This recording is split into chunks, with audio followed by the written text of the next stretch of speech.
Talk show host and former DNA prospect Steve McKinney has accused Branville McCartney of conspiring with the Free National Movement to form a coalition. Steve McKinney says he's looking into claims that private meetings may have been held between the two party leaders.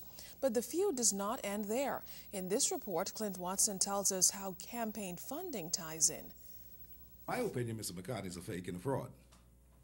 And the first thing is that he knows that he tells not the truth. Now for me to go and negotiate and turn around and say, look, I want to negotiate with the FNM, that's political mischief. It's not true.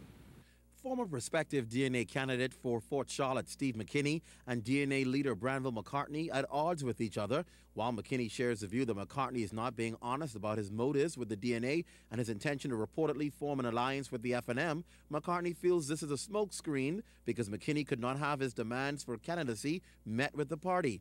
McKinney says ever since a guest on his show made a statement, he conducted his own investigations and concluded based on what he discovered that he should not run with the DNA. He seems to be under very much pressure from those persons who he proposed to cut deals with in the dark and in secret, unbeknown to many of the candidates who are now expecting to run in the DNA.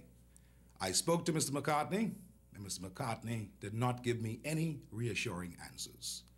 As a result of that, I did some more probing, and as I probed, I found out that all that seems to be clean, serene, and neat, it was more to it than what met the eye.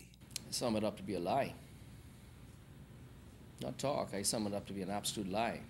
There's been no discussions with the PLP or the FNM in relation to the DNA merging or forming a coalition with them.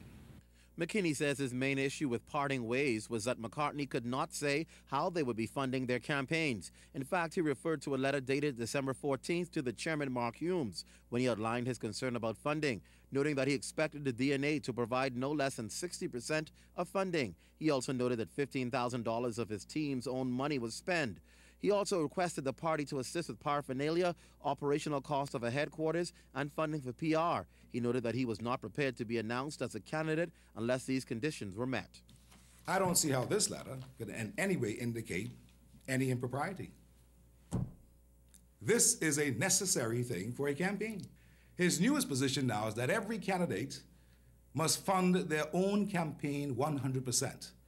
But my friends, that is ludicrous. That is foolish. That is political novice. He's a political novice. If you want to be a candidate, you ought to be responsible enough to help finance your campaign by fundraising and otherwise. And that is what we intend to do with the candidates.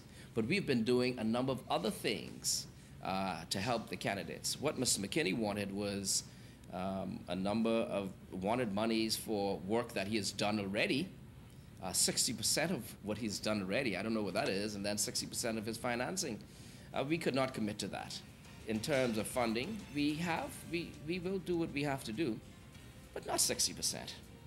If you can't deal with it, well, fine, but not 60%.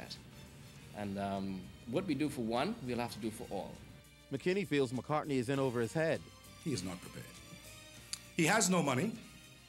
The monies that he expected to get from those persons are also the people who fund the Free National Movement. McCartney says the DNA is in a financial position to fund its campaign going into elections. Absolutely. Have you seen what we've been doing thus far with the DNA? Well, we haven't gotten started yet.